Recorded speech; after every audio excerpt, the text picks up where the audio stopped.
September and October seem to be the peak season for our spicy peppers here. You can see there's so many on the bush that it's bending over and touching the ground. I've had to try to support it with these little homemade stakes. Not all of the plants fared as well as this one though. Many of them don't have any peppers or even leaves. Maybe they are attacked by hornworms, eaten by rabbits.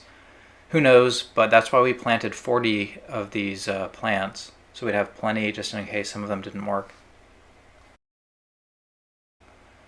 I actually fell ill pretty recently, and the result is that I can't eat peppers anymore, so we don't really know what to do with these other than give them away. But every few days I have to come out and clip as many as you see here off of some of the most populous plants. Stay tuned and I'll show you what else I'm working on. Hi everyone, this is Angie and Ben, and welcome to our homestead.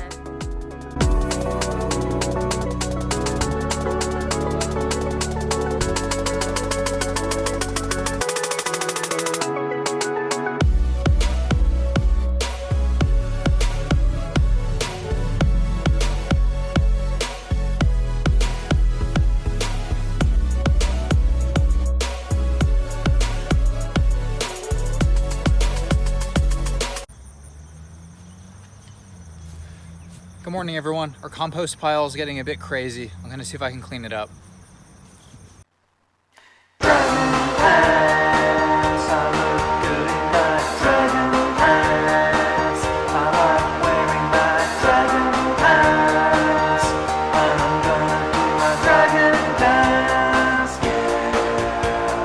Flex my muscles and stick up my chest.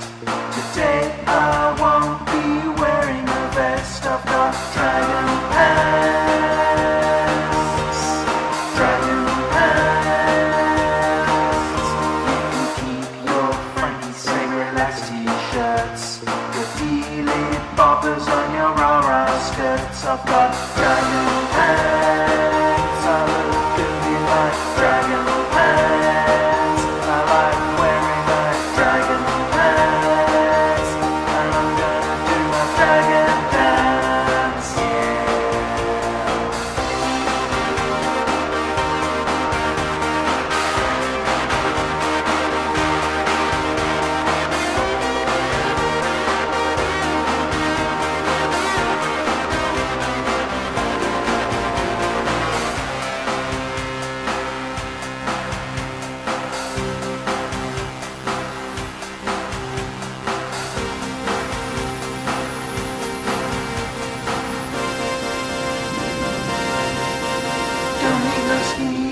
Shoulder pads or stonewashed jeans. Don't need no chinos or Harrington, you know what I mean.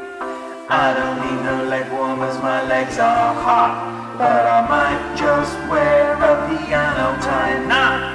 Dragon pants, I look good in my dragon pants. I like wearing my dragon pants. And I'm gonna do my dragon dance, yeah.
Dragon pants, I look good in my dragon pants. I like wearing my dragon pants. And I'm gonna do my dragon dance, yeah.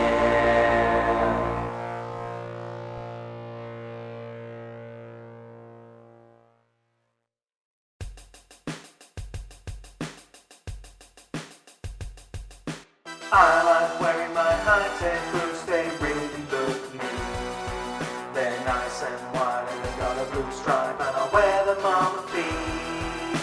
I like wearing my Hi-Tec boots, they really look cool.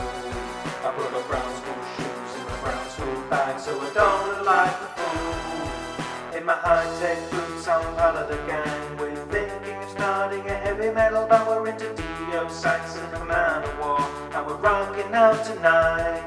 I wear my Hi-Tec boots with my skin-tight jeans, and in my Iron Maiden t-shirt I look real neat. I sport a mullet on top, patches on my jacket, and I'm rocking out tonight.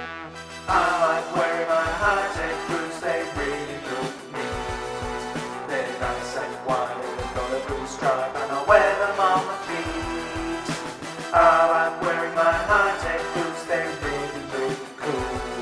I put my brown school shoes in my brown school bag so I don't look like a fool. In my Hi-Tec boots I'm part of the gang. We're thinking of starting a heavy metal band. We're into Dio, Saxon and Manowar, and we're rocking out tonight. I wear my Hi-Tec boots with skin-tight jeans, and in my Iron Maiden t-shirt I look real neat. I sport a mullet on top and patches on my jacket, and I'm rocking out tonight. Rocking out tonight. Rocking out tonight. I like wearing my Hi-Tec boots, they really look neat. They're nice and white and they've got a blue stripe, and I wear them on my feet. I like wearing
they call us Grebos, we don't care.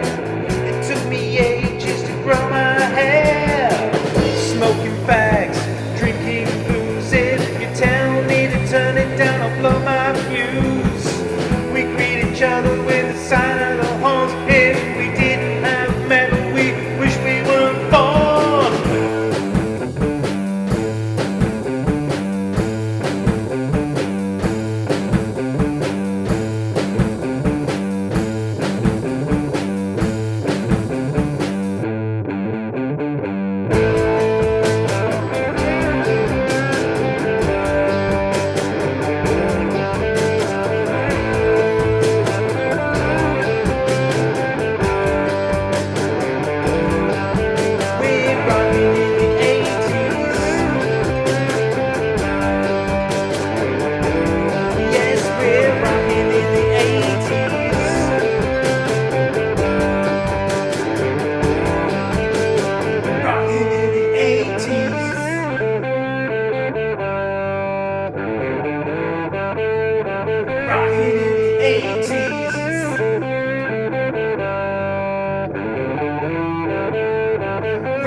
This took me 2 days to do, working a couple hours each day.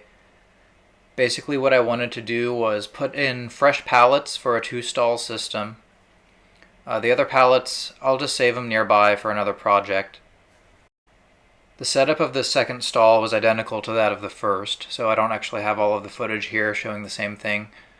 But once I got this set up, I was able to pull all of the green and more fresh material back into the stall, which frees us up some space next door.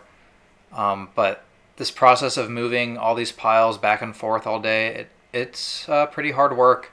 I don't really recommend moving all these things back and forth like we did. If you can plan ahead and you have all the materials up front, you should only have to do this once, but the piles will require some regular maintenance.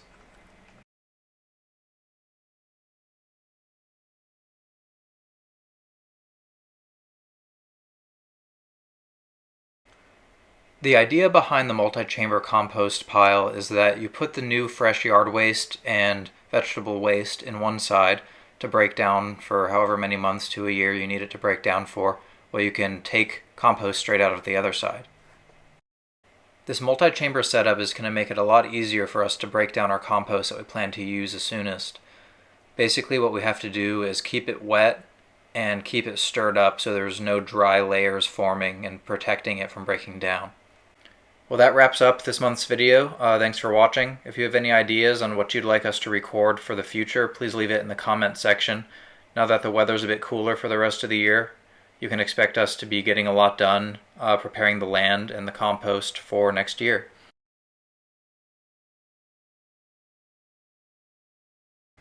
One of our last tasks for the month was to start cleaning up the garden bed for our crops. This area is where we grew our kale and our lettuce, and then some cucumbers as well once the lettuce season ended. Even though we have landscape fabric down in this area, some grasses and other weeds have come up through the holes and turned into huge bushes. Typically it's pretty easy to remove weeds from landscape fabric, but it really is a job that you have to do every day if you want to keep everything sightly and clean.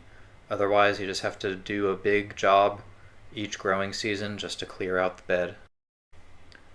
The last 15 to 20 feet or so of this bed has our sweet potato plants and some watermelon growing in it. We have the fabric pulled back just in these areas, but once we harvest them after the first freeze, we'll be able to roll this fabric back as a ground cover for the winter. This is only the first of several rows that we'll have to clean out and cover up for the winter. We have 2 rows that don't have any sort of ground cover currently. That's our row of tomatoes and our row of okra. These are very overrun with the weeds, and the only way I can control them is to run the lawnmower occasionally just over the walkways. But if we attempt to pull any of these larger weeds out, we might end up uprooting the crops. This is something we might try to do differently next year, but we're stuck with what we have for now, and it's going to create a lot of work to clean it up for the winter. Well, that's it for this month's video. Stay tuned for future garden updates and for any other projects we have here on the homestead. And be sure to subscribe if you haven't already. Thanks again for watching our videos.